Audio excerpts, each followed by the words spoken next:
We start in Laos today, where President Yoon Suk Yeol and his ASEAN counterparts have officially ushered in a new chapter of comprehensive strategic partnership. For details on the day's events thus far, I have our top office correspondent Kim Do-yeon standing by live. Do-yeon, start us off. Sabai-dee Sun-hee, as you said, the dialogue relationship level between South Korea and the ASEAN is now at its highest level at a comprehensive strategic partnership. This had been announced last week prior to Yoon's departure, but it was officially elevated earlier today in light of President Yoon's trip to Vientiane here for the ASEAN Summit. First, take a listen to what the President and ASEAN Chair, Laos Prime Minister Sonexay Siphandone had to say. 이러한 최고 단계의 파트너십을 바탕으로 한국과 아세안은 새로운 미래의 역사를 함께 써 나갈 것입니다. 한국은 아세안 중시 외교를 이어가는 가운데 공동 번영의 파트너로서 전방위적이고 포괄적인 협력을 추진해 나가겠습니다. Today's ASEAN-ROK Summit provides an excellent opportunity to change the future course for cultivating the ASEAN-ROK Comprehensive Strategic Partnership, which will be officially elevated today, with the goal of enhancing connectivity and resilience for the benefit of the people of ASEAN-ROK and the world.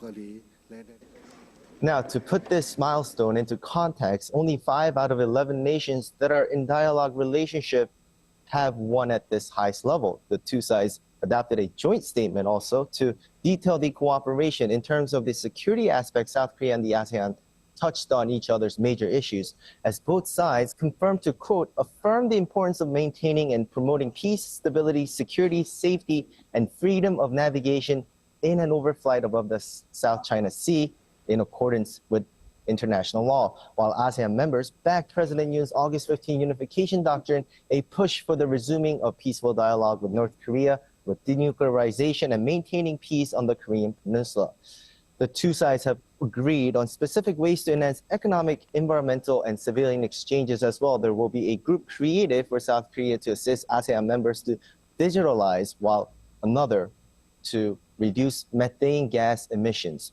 South Korea is also set to host more university students from ASEAN member nations, especially those studying science, technology, and math. Right, I see. Do-yeon, another key meeting for President Yoon Suk Yeol is the ASEAN +3 Summit. What's the latest on that front?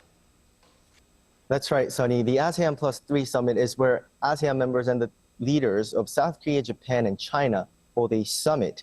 Making his address at this meeting, President Yoon referred to this year's ASEAN Summit theme of enhancing connectivity and resilience to propose 3 ways to enhance connectivity between the 3 East Asian nations and ASEAN members. They were connectivity that's institutionalized, connectivity for cooperation in the future areas, and connectivity for civilians.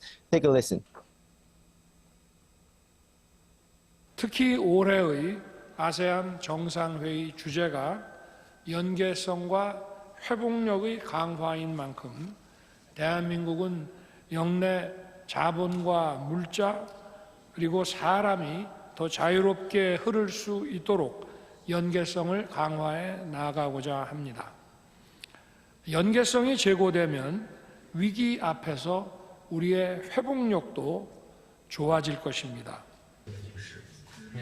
First, institutionalized connectivity pertains to reforming the Chiang Mai Initiative, which arranges currency swaps among members, while the future areas aspect pertains to efforts such as cooperation in electric vehicles.